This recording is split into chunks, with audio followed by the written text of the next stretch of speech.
जळगाव जामोद येथील प्रजापिता ब्रह्मकुमारी ईश्वरीय विश्वविद्यालय केंद्रामध्ये सुनीता दिदी, जयश्री दिदी, शशी दिदी, प्रीती दिदी यांच्या मार्गदर्शनामध्ये उन्हाळी बालव्यक्तिमत्व विकास शिबिर 22 ते 25 एप्रिल दरम्यान उत्साहात संपन्न झाले। या शिबिरामध्ये 120 बालकांनी सहभाग नोंदविला होता।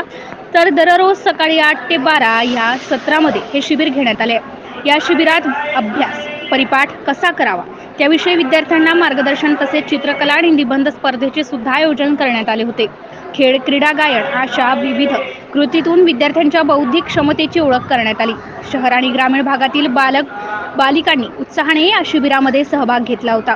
समारोपीय सत्रात सारंगधर गोमासे, सौ शोभाताई गोमासे, प्राध्यापक सौ कल्पनाताई इंगडे, डॉक्टर अंबडकार यांनी विद्यार्थ्यांना विस्तृत मार्गदर्शन केले। तर या शिबिरादरम्यान भगत सर, रोठे सर, गजानन भड, विक्रांत दोबे यांनी सहभागी विद्यार्थ्यांना सखोल मार्गदर्शन केले।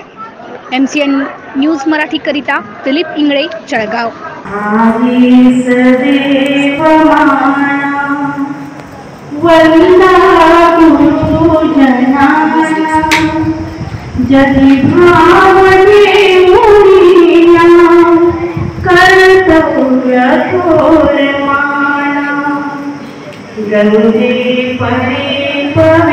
आपण सगळे Marathi, we are born in Maharashtra, आणि तरी पण आपण हिंदी चांगल्या पद्धतीने बोलू शकतो। तर इमॅजिन करा की आम्ही हिंदी कोण शिकवली आपल्याला लहानपणी। आज माझी पण मुलगी 1 वर्षाची, ती पण हिंदी बोलते, तर तिला हिंदी कशी काय आली? मी तर शिकवत नाही कधी तिला हिंदी। ती मला म्हणते की इधर आओ पप्पा आपने क्या लाया, छोटे म्हणजे बोलते ती हिंदी, पण हिंदी तिला कोण शिकवली? हिंदी जरी तिला शिकवली नाही तरी